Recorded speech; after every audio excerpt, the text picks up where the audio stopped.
Įsigijot savo ar gavo dovanų tulpių? Šio video metu sužinosit, kaip jas išlaikyti ilgiau. Taigi, imam stiklinę švarią vazą, būdamos joje, jos suteiks gaivumo ir švaros pojūtį jūsų namams. Tulpėms pakaks trečdalio vandens vazoje.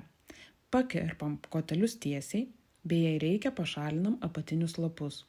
Šių tulpių lapai gan aukštai, todėl kol kas palieku juos. Ir sukomponuojam gražią puokštę vazoje. Keleto dienų bėgyje būna, kad tulpės nulinksta. Neskubėkit mesti. Imame didelį popieriaus lapą, ištiesiame tulpes ant jo ir standžiai susukame, paliekant atvirus kotelių galus. Taip pat uždengiame žiedus ir pamerkiame mažiausiai 2 valandoms, kiek įmanoma vėsesnėje temperatūroje. Šias tulpes laikiau apie valandą ir taip jos atrodo dabar.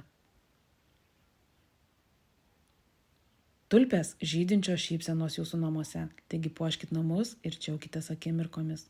Nepamirškite pasekti mano paskyros, nes čia rasite dar daugiau naudingų patarimų apie gėlių priežiūrą, kūrybines idėjas ir įkvėpimą savo namams papuošti gėlėmis. Pasidalinkite šio video su draugais, kurie taip pat myli gėles. Linkiu nepamirštamų akimirkų su tulpėmis.